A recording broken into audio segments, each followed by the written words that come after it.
morning. Welcome again to our fourth LGBTQ plus cohort with the NACD. We're happy to co-sponsor this event.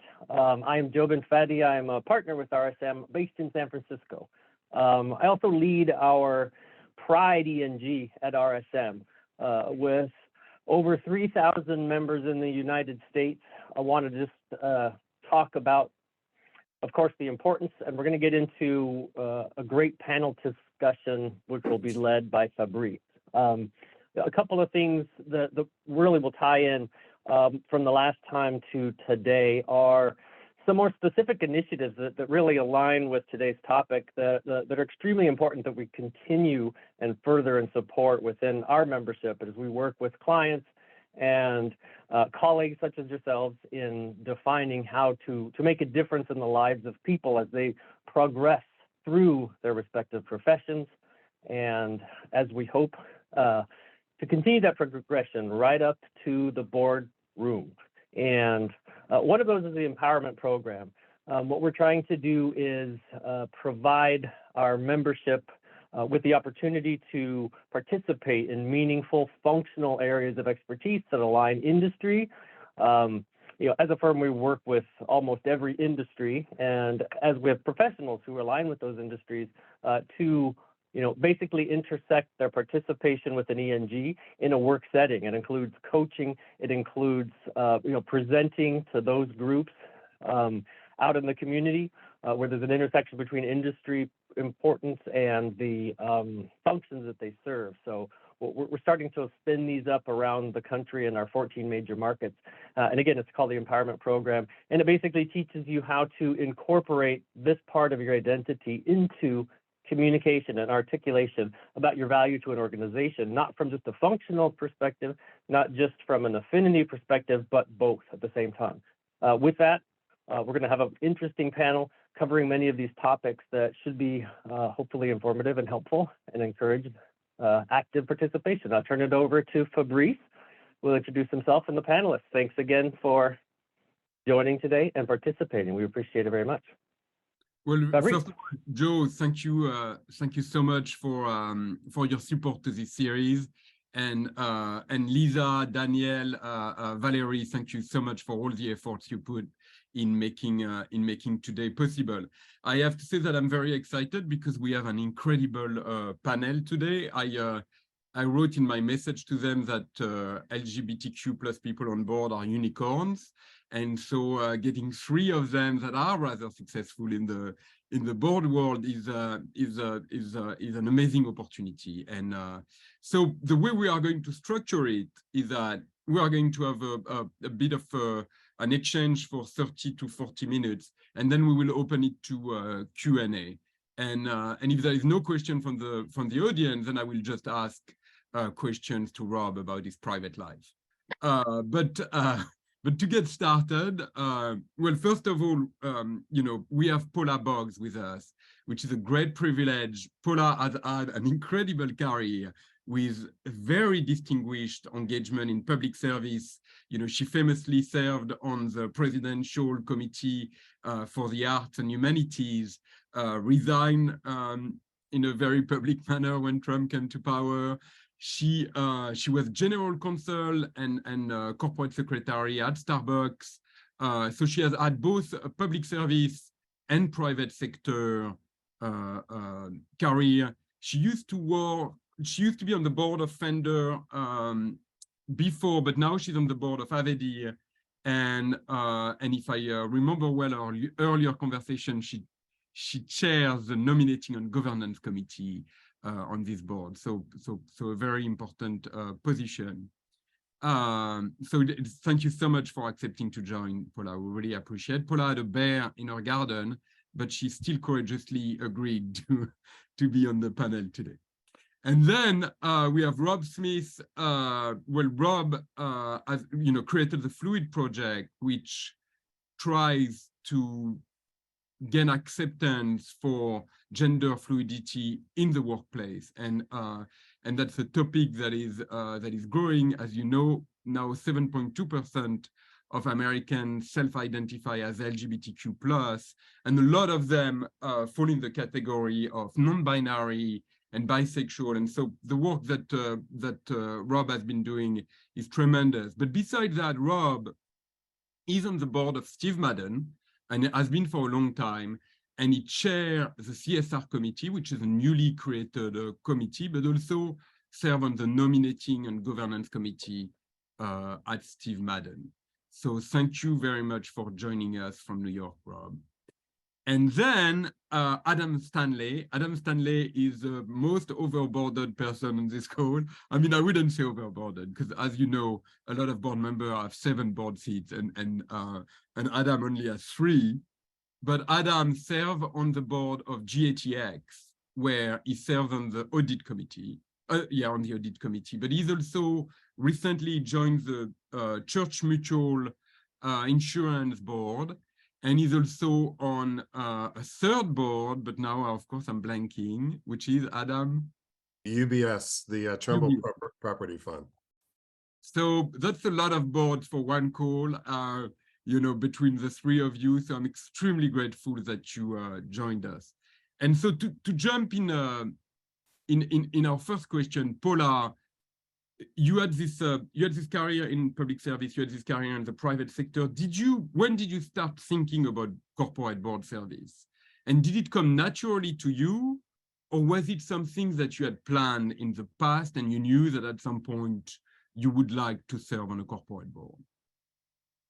Thank you, Fabrice. That is an incredible question for me. I did not come to corporate board service on my own. It was through the active engagement of a mentor that led me to my first position now 23 years ago. And, you know, I think more broadly, a point I want to make is, you know, in that, you know, almost quarter century journey of serving on corporate boards, at no point has that opportunity come from a headhunter.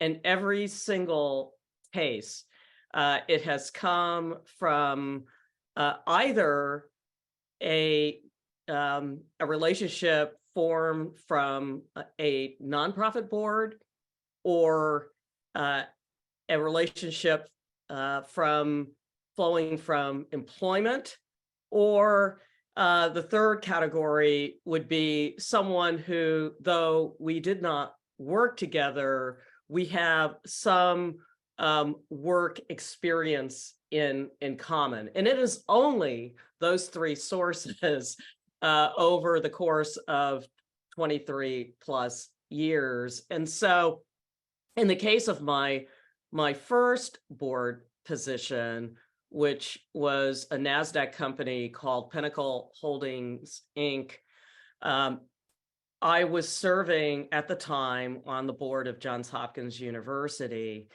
And one of the senior members of that board had seen me in action, had seen how I engaged on the board of Johns Hopkins. And because of that, and because he was a banker and had been involved in the journey of this company from private to IPO, he thought I would be well suited for board membership of this company. But for it, you know, this is somebody whose name ends in, you know, the Roman numeral 4. I mean, that kind of guy.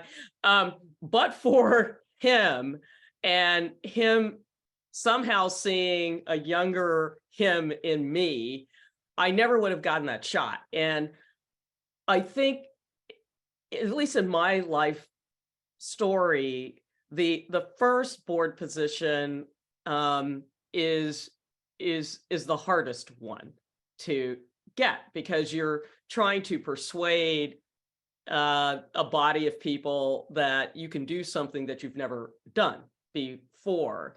After that, at least in my journey, it's been easier each time I've had to do it following that first time. But no, I didn't come by it on my own. I came through it by mentoring, and I think the mentoring piece of it is really important when you're talking about corporate board service.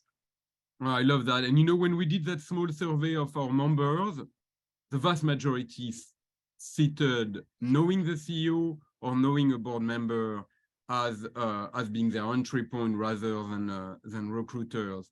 I also love your quip about numerical after your name.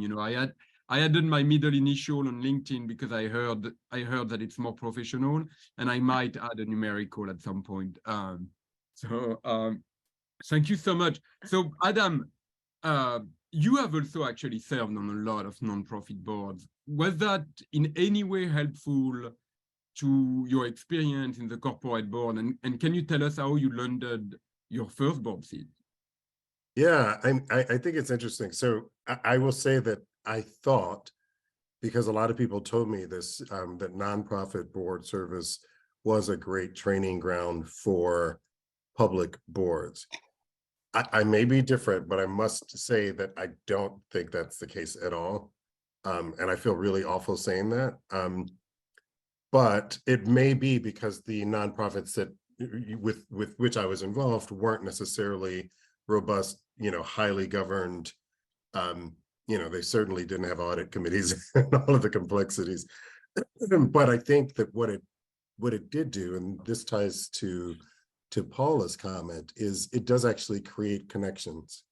And ultimately, the reason the board world has been so insular and so, kind of the same people on every board is precisely because most of the people are selected by other board members or the chair or the CEO. And so I think the nonprofit boards help you meet people and help you kind of build that network. And if you're on a nonprofit board with someone who's on a public board, they can tend to become those mentors that actually help you and maybe translate why some of the skills may actually transfer over.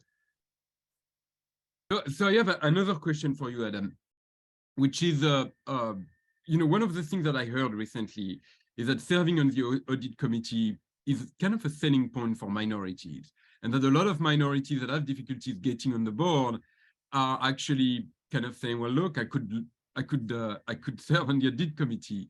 So you actually serve on a number of audit committee. Do you feel that it is a selling point? And did you use it as a selling point, or you just happen to have the skills that allow you to serve on the audit committee? Yeah, no, actually, it's funny because I studied so much when I wanted to get on a board. I talked to probably, and to your question about how I landed the first board, I probably talked to 10 board directors and spent a couple of hours with each of them and just tons and tons of questions and just digging deep and how did they get and what do they do and how do you even structure the question? What does your board CV look like versus your traditional CV, and what to avoid during the, I literally felt like I was preparing for a Jeopardy game. So getting onto the board was more trying to figure out how do I craft my experiences into the broader governance of a company. The audit committee was kind of like a dirty secret that no one tells you, but every board, it's like it's like your baptism or something like that. They just throw you on the audit committee.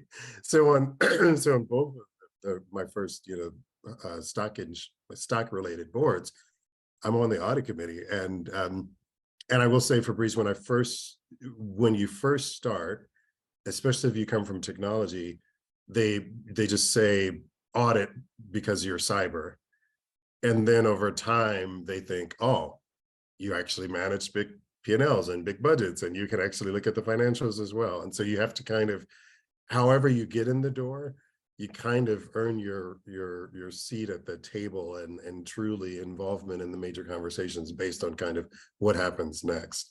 But audit committee to me just came, almost as a here's your study room as you join the board. Yeah, and and I loved also what you said earlier about the fact that serving on non-profit boards, what is really important is that you create connections. And what came out also of our survey is that a huge deficit for LGBT people is networking in the governance world, meaning they're very good sometimes, particularly gay men, at networking, but not specifically in the governance space. So any opportunity to network in that space is a win. Absolutely, absolutely, and it's hard, especially so for me at the intersection where race and sexuality kind of both play a part. One of the challenges that I found, and this is just the reality of society. Most of the African American board members are well-established, very prominent Black leaders from traditional families. And sometimes traditional Black families haven't been the most embracing of LGBT families. So on one hand, there was that. And then on the other hand, there was the, let's say the old straight white men that are still 70% of the boards. I wasn't necessarily in that community naturally. Yeah. And so the nonprofit world was the only place where you tended to find a lot of those folks joining, even though I was never going to be in their country clubs. I was never going to be, vacationing in Martha's Vineyard. Like that just wasn't me. And so sometimes the nonprofits give you access to those communities that you would naturally have access to. That's such an amazing point, and for lesbian, it's exactly the same experience, right? Which is that the women that tend to be on board tend to be more conservative, and they're Boston, very proper ladies that might not be hanging out with your average lesbian at a lesbian bar on Saturday afternoon. And so, I'm caricaturing the trait, but indeed, we tend to be slightly excluded from those networks, even when we believe that they are accessible to us. So Rob, my question to you is, you have been successful in business, but you're also a social justice warrior, right? You have been very engaged in the movement, in politics also. Do you believe that we are at a point where boards are starting to crave for that social justice flavor and that social justice experience, now that there's a huge discussion around CSR and ESG? Or do you think we are very, very far from people being like, oh, I need someone that has been engaged in social justice on my board? Yeah, it's a great question. I don't think that, 3 years ago, it would have been a consideration to have someone who is a social justice warrior. And I don't know if I put that first on my resume. I think that it's something that I've grown into, one, through the Fluid Project, but also through what the world has gone into the last 3 years, that to not be a bystander. Like for me, it's become a call to action to speak up on behalf of the entire LGBTQIA2S plus community, to understand. And a lot of it, the roots, I'm going to go back for a second, is grounded in my work with the nonprofit space. And I think understanding the lessons I learned is the entire queer community, especially dealing with underrepresented, BIPOC, gender nonconforming queer youth, has really educated me on the entire LGBTQ plus community. Because you think if you're going to come in as a member of the community, it's hard to speak on behalf of all of us. We are a very broad community, lots of different groups of people. My work in the nonprofit space and through the Fluid Project really fully educated me on the entire queer experience as much as possible without actually living in it. So, I think that as I came on, and I think as I became more comfortable in my role as a spokesperson for the queer community, I'll use that. I know not everyone's comfortable with that word, but it's a word that young people, and you stated a statistic that 7% of the population identifies as LGBTQ plus, 21% of adult Gen Zers identify as LGBTQ plus. So it is a much bigger population, percentage when you get younger people. And you can't ignore that statistic, especially if you know, especially at Steve Madden, where we're focused on a young consumer. You can't ignore that statistic. So yeah, I think to your point is post George Floyd, you know, as far as we start to focus more on ESGs and CSR initiatives, and every big company and board is focused on that, who's sitting at the table and having a point of view about it? You know, who is speaking up, not just through your own lived experience, but through deep work and understanding of what's happening in the movement, and how are you guiding the company through your understanding of the movement? And I think once you're in the movement, you start to understand lots of different spaces. Once I joined into the queer movement, I start to understand what's happening in the Black Lives Matter movement, what's happening. You start to understand the intersectionality and become much more knowledgeable. So when the issues do happen, you know, when it came time for us to launch our employee resource groups at Steve Madden, I knew how to launch an employee resource group and help initiate the first 3 and be an advisor and be hands-on in each one of them and help guide them. So that work, that's been, you know, 30 years of work building up to this point, but coming in and offering, you know, hands-on solutions, offering guidance to the board on how to address social issues, which one, how to be careful, how to lean in. I become a great advisor. And I think that it's in many of us. And I don't think that it was valued 3 years ago the way it's valued today. And now people lean in, you know, the chair of the board, the owner of the company, they lean in and ask questions, like, and leverage the fact that, you know, to your point, I am a social justice warrior, but I'm also a business person. I'm also been in corporate America for over 30 years and understand P&L, though no one will ever ask me to be on the audit committee. I assure you that's lots of other more qualified people for that than me, but I do understand how to be a CEO of a company, how to run a company, how to understand supply chain through years of experience of understanding supply chain and how that equates into the sustainable part. Yeah, but I think, you know, as we focus so much on who our customers are, we focus on our employer resource groups and really ensure that they're communicating. I don't think anyone's looking at the same like influence on corporate social responsibility, the way we are with the employees, the way we are representing our consumers upward into the board of directors. I think it's essential to have robust, educated conversation in the leadership of the company. That is a long kind of meandering answer. No, I love it. I love it. And I love it because, you know, I have to tell you that very often I make the argument, when I make the argument for greater representation of LGBTQ plus people on the corporate board, I use the statistic you quote, right? And I say, well, look, you know, there is a demographic revolution happening. And if you know, particularly if you're customer facing, client facing, right? Having that knowledge on your board is useful. Now, you asked me for a difficult question before we started the call, so unplanned. So I'm going to ask you a difficult question. You don't have to answer it if you think you can. But I have one issue with that argument, which is, you know, there has been 2 big LGBT Fortune 100 crises lately. One was Disney, and one is now another Bush. Right? One, Disney, basically, at first they didn't want to take a position on LGBT issue, then they took a position and they managed to pretty much anger both sides, right? And now they're paying a little bit of a price.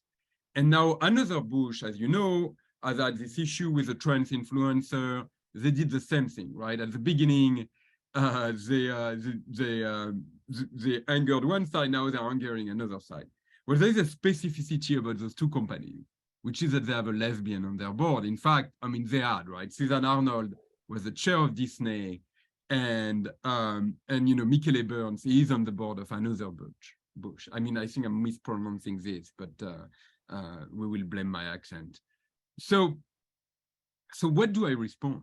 You know, in the sense that those are probably the top LGBTQ plus people in on corporate board, and yet those are the 2 LGBT-related crisis? What if you were in my position?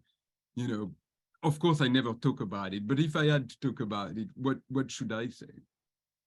Well, I mean, I'm not going to answer the question like especially, but sometimes when I do a lot of work with employee resource groups and I walk into an employee resource group and what I see is largely white, gay men and a few gay women.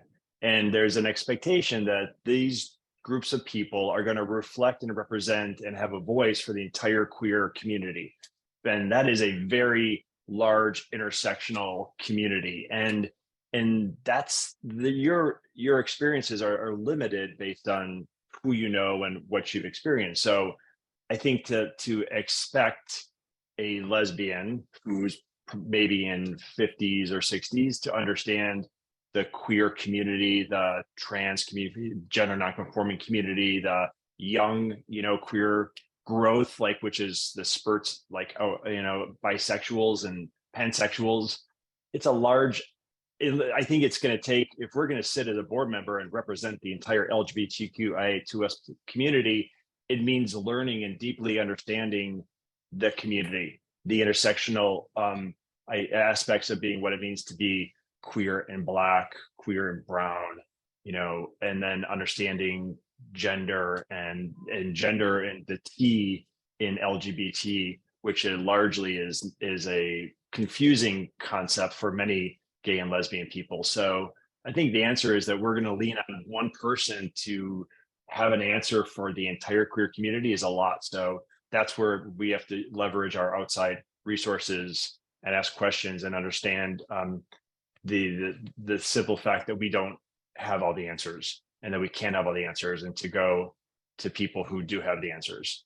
And, no, I love it. And I have no idea what happened inside those boards, but what I suspect is that indeed those two board members probably didn't weigh particularly on this issue, right? And indeed, sometimes their link to civil society might not be very strong, while in your case, you have very strong links to civil society, which gives you an opportunity to get feedback, right? So I love this. So Paula, I want to come back a little bit to that idea of informal networks, right?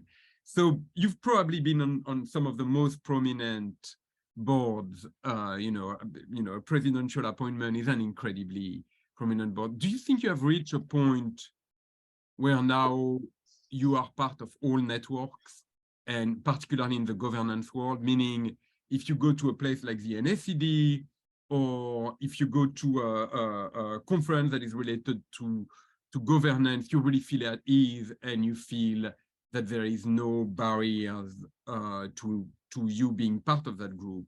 Or do you still feel that there are informal networks you're not a part of? That's a great question, and I'd like to start answering it by circling back to something that Adam said earlier.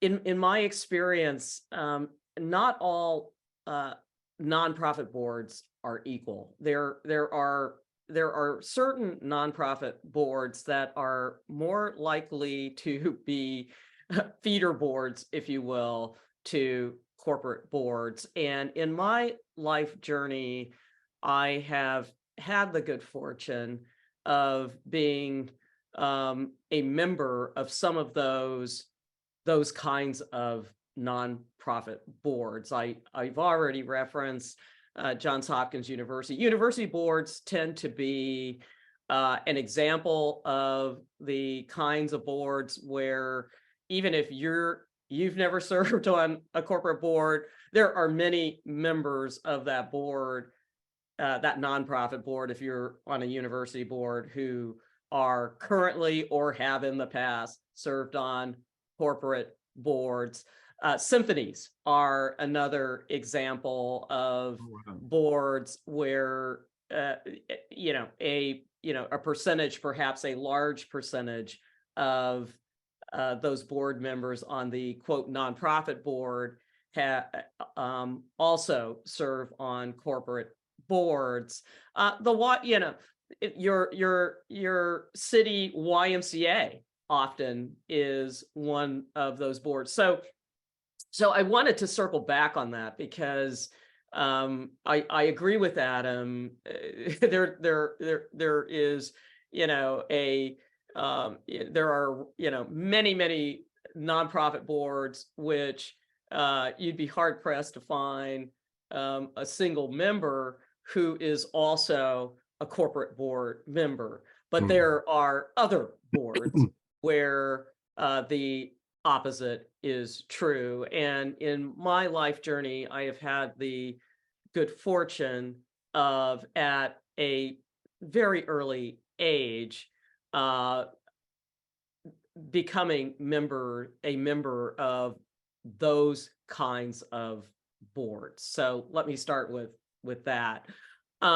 Secondly, in my life journey, at an early age, and parenthetically, while a closeted gay person, I was exposed to the kinds of networks that are incredibly rare for a young African-American woman. And what do I mean by that? So I started my career in the military, and I started it in the Reagan Pentagon and the Reagan White House as a military person.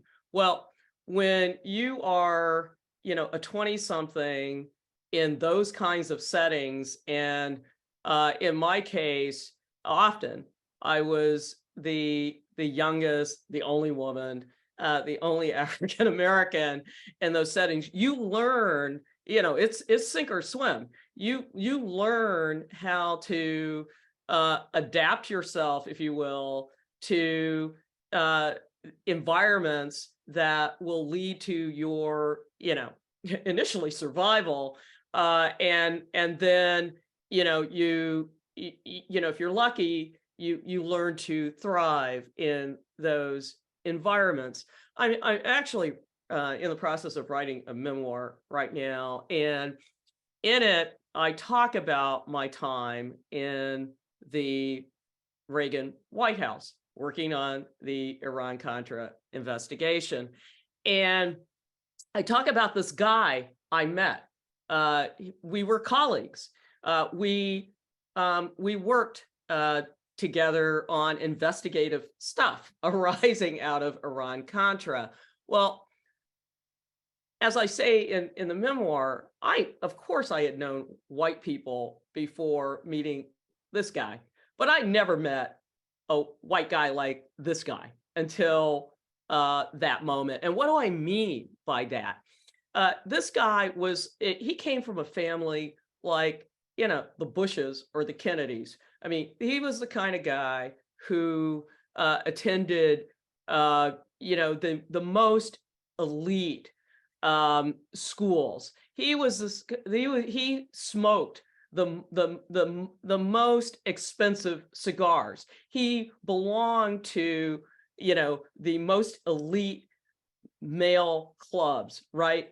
And he became, he would make references to things that I had no clue what he was talking about. I mean, there's this movie, 5 Easy Pieces, and this guy would rant and rave about how, the chicken salad scene in this movie was sort of a font for all that was wrong with post-Vietnam America. And, I was in DK zone. I didn't know what I didn't know, because there were so many cultural references, in that movie that were alien to me. I had no clue. But because I met this guy in my 20s and I learned from him, he didn't know he was a tutor for me. I got exposed to a lifestyle and a type of person that, as I moved along life's highway, the next time I came across a person like that, I knew things I didn't know, the first time I met someone like that. And frankly, it has helped me, in my race community, as an African American, there can be a tendency to, paint all white people with, one brush. And, the good gift I received in my early career was being exposed to a diversity of, frankly, white people that caused me to understand the the diversity within that community, if you will, the socioeconomic diversity within that community. And it also opened the door to a range of networks that continue to be, gifts that keep on giving. I know the lingo, I know the body language, I know, it's now second nature to me, so much so that I have to check myself sometime to make sure that I'm continuing to be authentically me. Right. So, your question, Fabrice, is, can I enter those networks? Yeah, I sure can. But a more interesting question for me, at least in my, once I'm there, what do I do with that? Right.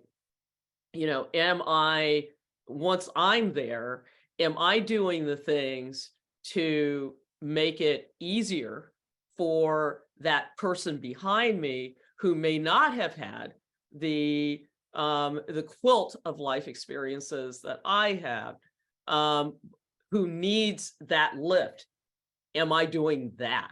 Am I showing whoever the audience is that, being, Black, gay, woman, the list is long in my case, can look like this too. And that is authentically me, right? And within that whole mix for me personally, was the journey of coming out, authentically me. And I can think very clearly around when that was for me, when that moment when I said, I'm no longer going to hide who I am. And frankly, like a lot of things in life, it was driven by, enlightened self-interest. There was a job on the line, and my wife and I, to take it, would be moving halfway across the country and moving from Seattle, where I live and where we live, to Texas. And we weren't gonna move halfway across the country to a hostile situation. We wanted to understand what we were moving into. And if, the company, in that case, Dell, which at the time did not have domestic partnership, they had to figure it out. And so having been in that situation of that moment of truth in my career, where, I had to say, okay, yeah, I am a gay person, and if they can't deal, I'm not taking the job, right? Well, I love this. And if they don't have domestic partnership, but they're going to have to provide healthcare for my wife, and they're going to have to figure it out. And being in a place where they did figure it out, and for the first time, Dell created domestic partnership benefits while I was there, that experience has helped me in the boardroom, because even though that vignette took place as being, the first Black woman executive in Dell's history, the first openly gay executive in Dell's history, those experiences have helped me as a board member ever since. Well, I love this, Paula, and I love what you said about codes, right? And invisible codes, because one of the things that I kind of discovered in the past year is that there's a lot of posturing in the boardroom, right? To send the message, oh, I am in the in club versus I am an aspiring board member. And so studying those codes is so important, right? And a few days ago, we had a webinar for the members, and Tisa Richard was speaking, and she said, well, look, you should not say you're a board candidate or an aspiring board member on LinkedIn. You are a board member, right? And a lot of it is posturing. And then I love what you said about service on university board, because indeed, the LGBT people that are at the top of the boardroom all are serving on university board, right? So Michele Burns is on the board of Stanford University. Michael Camunez is on the board of Stanford University. Marty Chavez is on the board of Harvard and serve on the board of the School of Medicine at Stanford. Tim Cook, of course, Duke University and University of, I think Duke University. You know, Serge Dumont, who is on this call, is on the board of a university in Asia. Nancy Schisling, Duke University, and also on the Duke University Health System Board. Beth Brook, Indiana University. You know, it's very interesting what you mentioned, right? There is a direct correlation between a lot of the very small number of people that are on Fortune 500 board and having a board seat on a university board, you know. And so I love the fact that you made that point, because it's kind of something I never really paid attention to. Thank you so much. So Adam, you know, moving on to you, I would ask the same question from you. You know, are a lot of the boards, because you've basically expanded your portfolio of board service recently, and do you feel that one of the reason is because of your long-serving position at GATX, you're now part of the board community and your name is circulating? Do you think that helped, or yeah?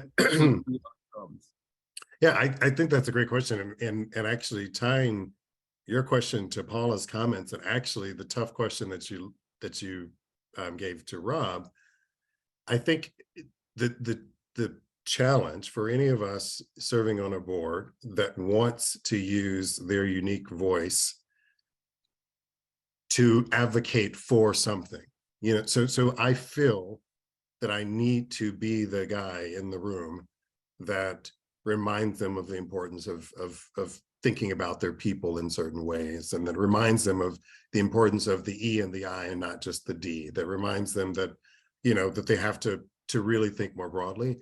But the other thing that you have to remember is you're also there as a representative of the shareholders, and you have to help them make good decisions for the company. And I think what's the challenge, and I always think about this, is that fine balance between, and I'm sure the board members of Disney and Anheuser-Busch thought this, that fine balance between, if no one else speaks up, I have to, because it involves the LGBT community, and I'm the only voice in this room that can, even if not be a spokesperson for everyone, more qualified to be a spokesperson than any of the other folks in the room. But you have to do that advocacy, but in order to stay within the board community, you also have to be the one that demonstrates, okay, I did a CEO succession at Cushman and a CEO succession at GATX. And so when Church Mutual knew they were going to be going through a CEO succession, that was really important. And as much as the CEO, the current CEO, who's now transitioning out, as much as he loved talking to me about, hey, what's it like being a gay man? And I'm not kidding. He literally asked me, you know, questions. He's a great guy. I love him, but he's very curious. And as much as that was relevant to him and relevant to our conversation and getting to know each other, what really got me on the Church Mutual board is, oh, you've done CEO succession, we're going to do that. You've done digital transformation, we're going to do that. You've dealt with mergers and acquisitions as part of a board. We're trying to double our size. And so I think I want to make sure that that's a message that we leave. And I think that's what I'm hearing. And I love that. is, I love that. is Yeah. yeah, you bring everything to the table, but everything has to be part of No, I this. love that because, you know, also a fear against LGBT candidates is that we are going to bring a frivolous DEI agenda with us. Right. While most of my candidates tend to be incredibly accomplished professional that might actually not be the most qualified to talk about diversity, right? And the fear is that all we care about is LGBTQ issues, Yep. right? And that's Absolutely. what we're going to bring to the boardroom. And the only way I can solve that is by showcasing people like you, like Paula, like Rob, that are bringing substantive contribution to the boardroom and say, no, well, look, we are actually accomplished professionals that will read the board packet from the beginning to the end. And, you know, and in fact, the bonus you get is our life experience as marginalized community and as, as maybe having a connection to LGBT civil society. So I have to leave question for Q&A, but quickly, one last question for you, Rob, which is, so basically a lot of our work is infiltrating those networks we talked about, right? And, you know, I have traveled a little bit at the beginning of last year to the Diligent conference, to the NACD conference, and LGBTQ plus people are pretty rare, right? And it tends to be a lot of charming women from Boston that have known each other for 10 years, play bridge and golf together, and are delighted spending time together. And I'm like, what am I going to talk to them about? I mean, you know, when I represent the association. So Rob, do you have any suggestion on how one infiltrates straight spaces? So it's a great question. You know, it's hard knocking down those doors, finding those introductions. Like, I think, you know, to Paula's point, the only reason I'm on the board is because I'm, you know, Steve from the business and I'm godfather to his youngest child, and kind of this form of type of nepotism got me into my first board seat. So there might be another opportunity because I got this first chance on another board. But I was thinking about this. You know, I think that if the power's in the people, and if we empower the people and the people in the company, and especially if you channel that through the employer resource group, and you take, for instance, the LGBTQ employer resource group and put that pressure up through leadership to say, where's our representation in the board? The CEO is going to start to feel the heat. That heat's going to go into the boardroom, and they're going to start to feel it. So I would say, put the power in the people, encourage employer resource groups across the country to start to look up at who the representation is, who's representing them on the board seat, and you'll start to feel heat from a direction that they never expected to feel it. Oh, that's one way to approach it. I love it. You are appointed advisor to the association, Rob. On that note, there's 10 minutes left, and any question you may have for our amazing panelists, please go ahead. Maybe you raise your hand and I call on you as if it was high school.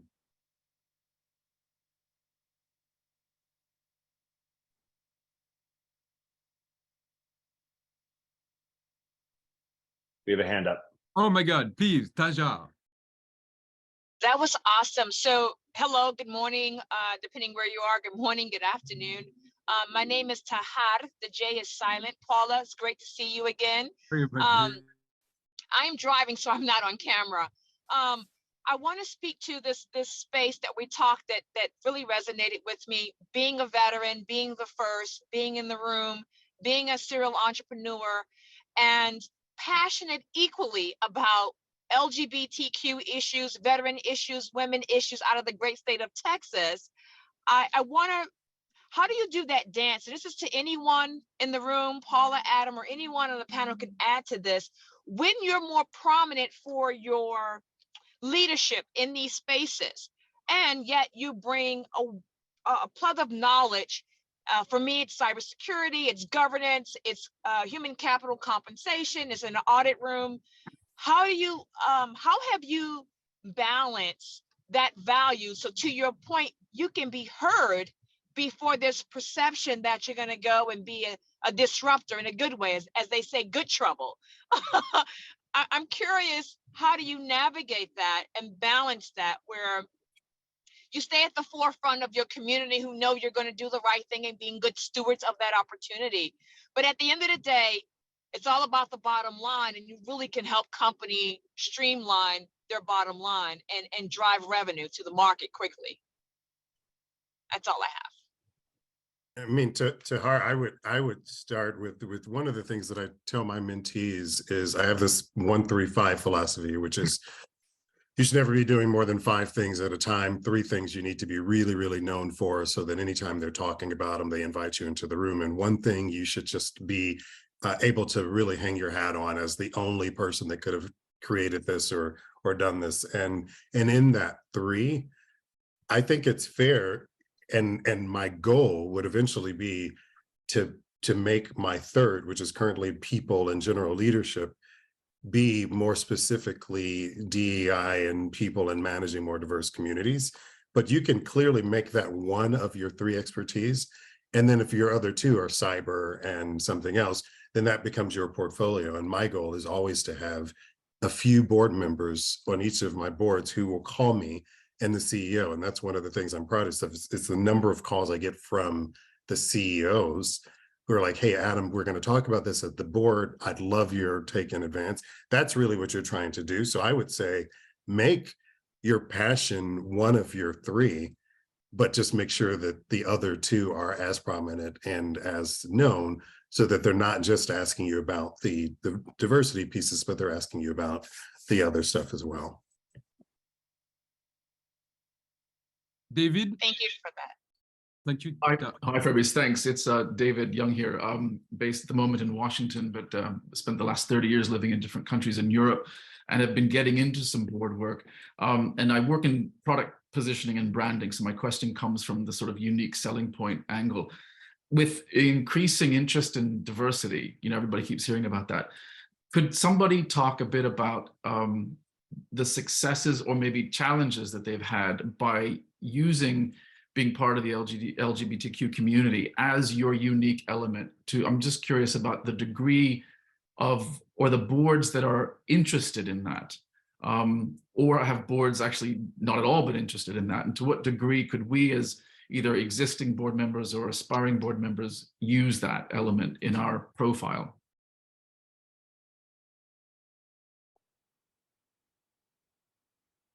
I could jump in a little bit, David, and say from personal experience, never once has my sexual orientation been part of the conversation as a candidate for a board seat. Now, maybe part of that is because I've got so much other stuff going on. I mean, as a Black woman, as